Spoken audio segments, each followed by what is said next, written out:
2022년 1월 2일 일요일이고요. 일단은 그 새해 복 많이 받으시고 내일부터 시작되는 2022년 첫 거래일 그리고 첫 거래주 1월 첫 주의 관심 종목에 대해서 지금 영상을 찍으려고 하고요. 22년도에는 뭐 어떤 섹터가 어떤 산업군이 주도 섹터가 될지 주도 테마가 될지 가장 비전이 있는 산업이 될지 사실 그런 것들은 지금 당장 뭐 한 치 앞도 예상하기 어려운 상태에서 그런 거를 언급하는 건 좀 어려움이 있고요. 그래도 뭐 개인적으로 봤을 때는 뭐 메타버스나 폐배터리나 보안 관련주나 5G 관련주나 뭐 그런 것들이 메인이 아닐까 좀 그냥 단순하게 그냥 생각만 하고 있고요.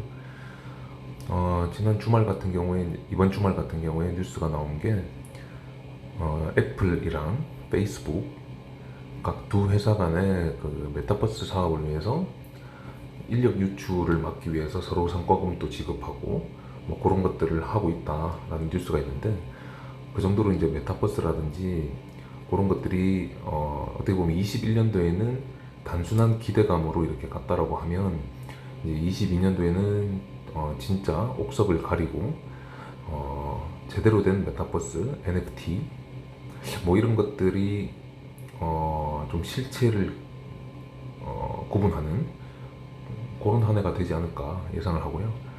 그리고 폐배터리 같은 것들도 실제로 이제 전기차들이 배터리의 어떤 수명이 이제 점점 초창기 모델들은 배터리를 이제 교체를 해야 되는 그런 시기가 왔기 때문에 굉장히 유망한 어떤 사업으로 보고 있고요. 그리고 로봇 같은 사업들도 뭐 삼성이나 이런 여러 가지 회사들에서 한다고 하니 계속 관심을 가져야 될 것 같고요. 뭐 대략적으로는 그렇고 사실 뭐 누구도 알 수 없는 내용이고요.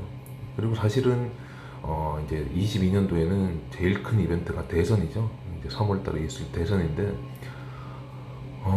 사실 저는 개인적으로는 이번 대선은 정말 최악이다라고 생각을 하고 있고요. 제가 보기에는 그 예전하고 지금하고 좀 비교되는 게 예전에는 일단 국민들이 정치권에 대한 욕만 할 줄 알고 사실 크게 관심이 없었죠. 뭐 어떤 정책이나 어떤 정치인이나 어떤 대통령이나 사실 크게 관심이 없다가 이제 최근 들어서 이제 뭐 박근혜 사태도 있고 문재인 정권의 어떤 문제점들도 있고 뭐 여러 가지 있다 보니 젊은 사람들부터 시작해서 좀 정치권에 많이 관심을 가지지 않나. 그래서 수준이 좀 높아졌다. 국민들의 수준이 좀 높아졌다라고 개인적으로 판단을 하고 있는데 그럼에도 불구하고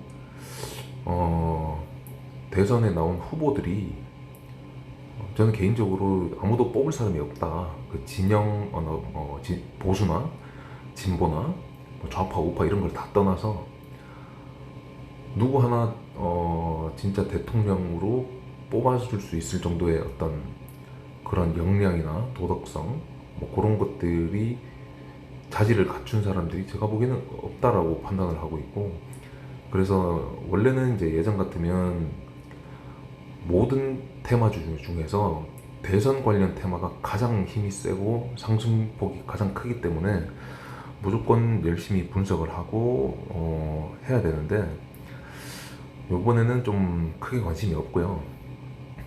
그리고 대선 같은 경우는 일단 인맥주들은 이미 다 끝났고 그럼 이제는 본격적인 어떤 정책 관련주들이 나와야 되는데 뭐 일부 몇 개들은 이미 나내고 있고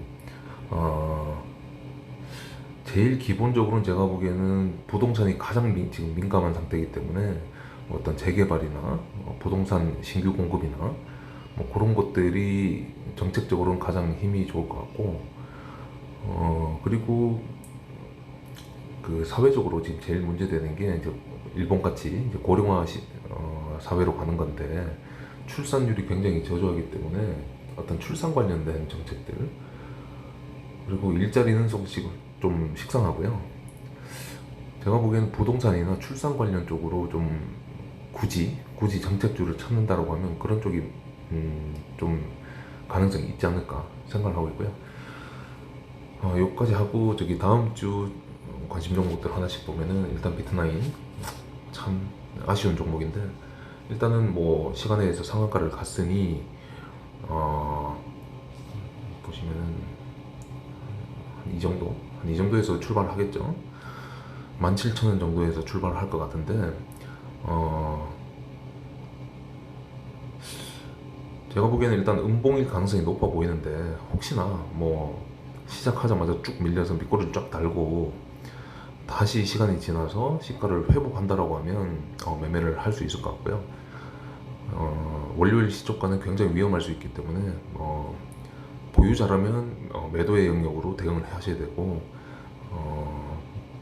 신규 그러니까 보유하고 있지 않은 분들은 차라리 안 보는 것도 괜찮을 것 같고요. 아니면 좀 관심 있게 보다가 호가가 어떻게 움직이는지 그리고 시가를 어떻게 회복하는지 아니면 정말 말도 안 되는 수급으로 인해서 엄청난 슈팅이 나올지 지켜봐야 되고요. 사실은 이 가격대에서 상한가 한 방이면 지금 전고점 탈환도 가능한 위치이기 때문에 일단은 비트나인을 최우선으로 좀 봐야 될 것 같고요.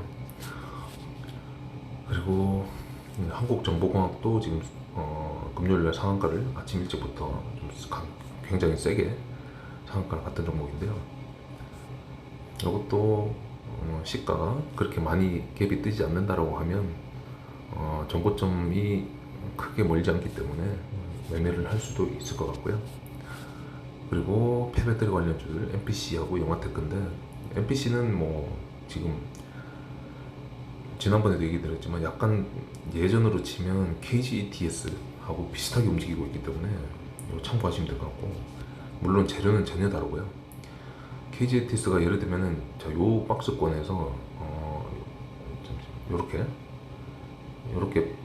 상단을 뚫고 페이크 음봉을 한번 주고 그 다음부터 계속 갑니다. 계속 가죠. 한도 끝도 없이 계속 가고 어쩌면 이렇게 될 수도 있는데 사실 뭐 이런 거를 예측하기는 굉장히 어려운 얘기고요. 그 MPC는 일단은 지금 추세는 그대로 살아 있으니 눌림 때마다 적극적으로 매매를 할 수 있을 것 같고요.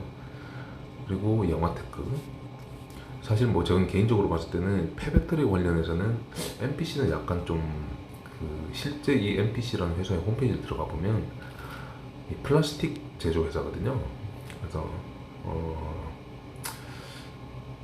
이게 과연 폐배터리하고 도대체 무슨 관계가 있는가 좀 의구심이 있고요. 실체가 좀 없는 것 같은 그런 느낌이 있고 이 영화테크는 조금 달라서 사실은 이 폐배터리의 대장은 영화테크였거든요.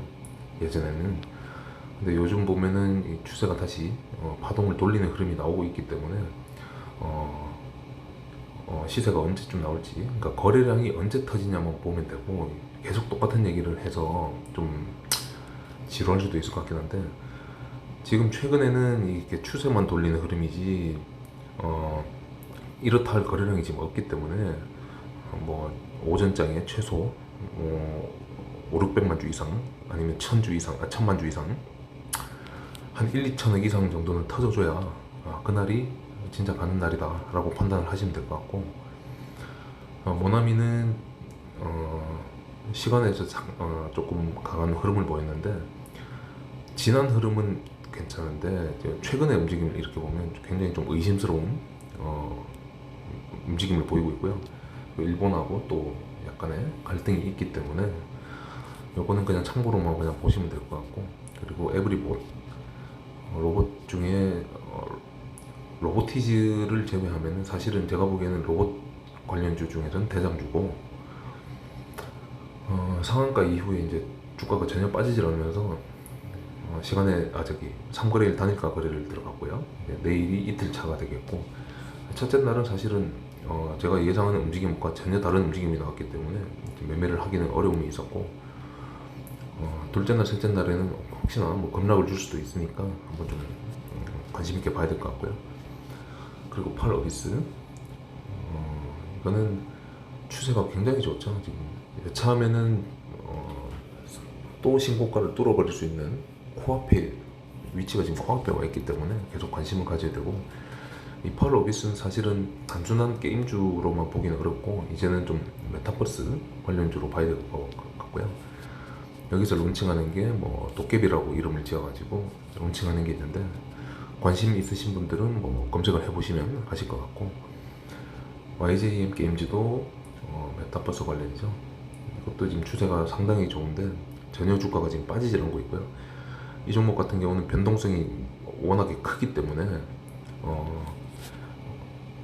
혹시나 뭐 단타 쪽에 좀 실력이 조금 부족하다거나 자신이 없으신 분들은 안 보셔도 되고, 그리고 퓨처 스트림 네트워크 FSN도 지금 신고가 위치에 와 있기 때문에 또 어디까지 더 갈 수 있을지 좀 움직임을 계속 관심 있게 지켜봐야 될 것 같고요. 그리고 괴물 같은 종목이죠. 동진세미캠. 동진세미캠 같은 경우는 사실 언제죠?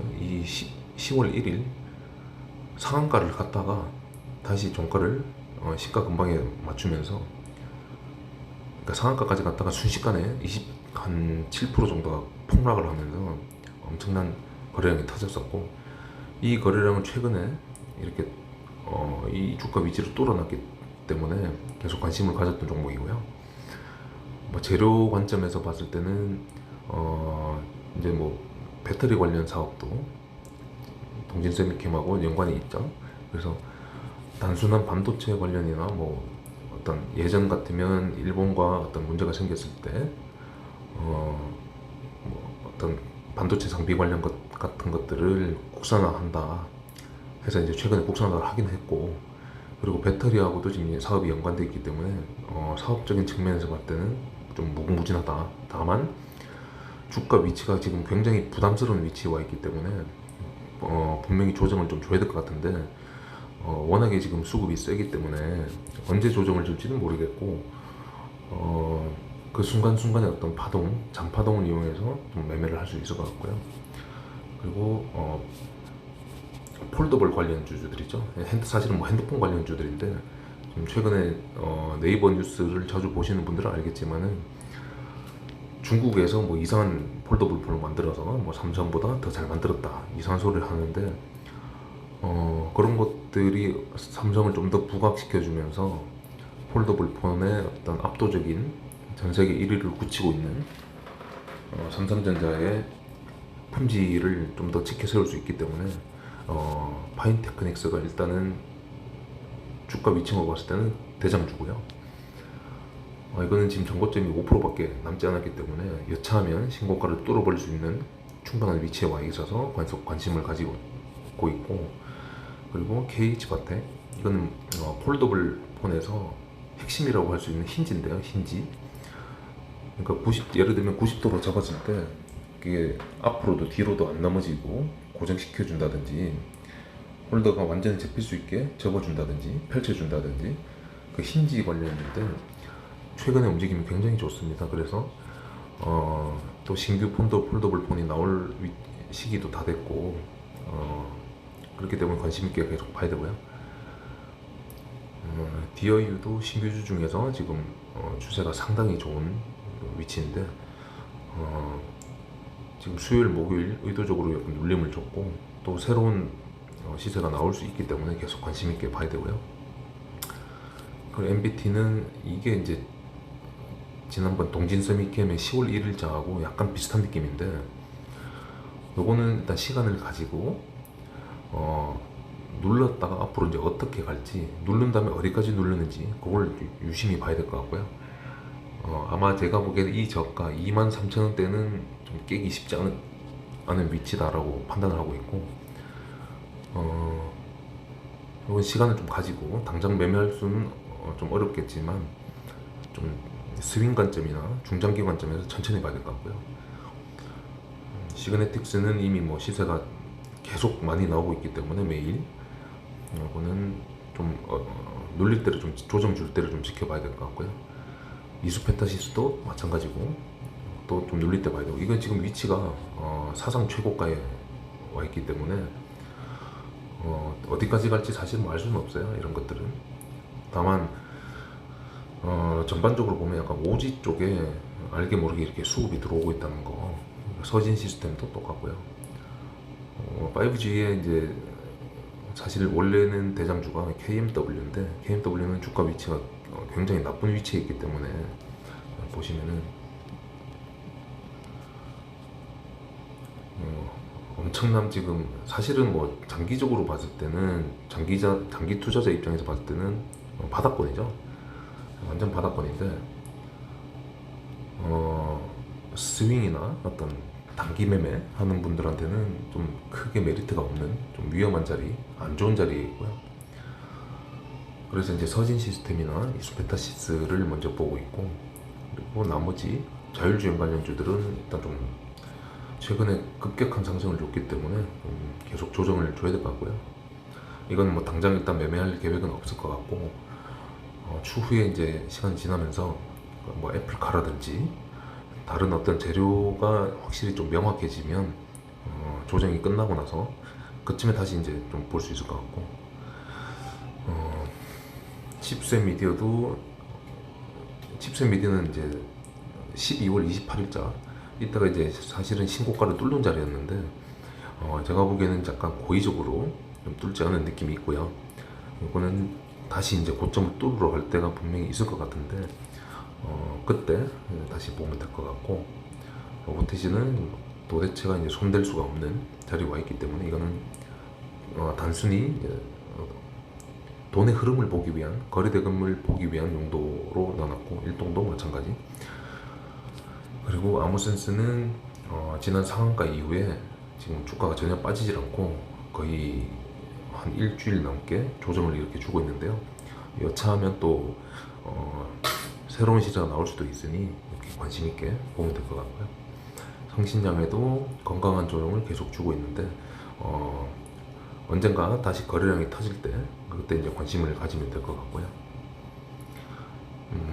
나머지는 뭐 크게 뭐 내용은 없고, 자화전자 같은 경우는 지금 3거래일째 이렇게 조정을 주고 있는데 이 12월 23일 날 들어온 이 거래량이 아직 저는 유효하다고 보고 있기 때문에 좀 관심 있게 보고 있는 종목이고,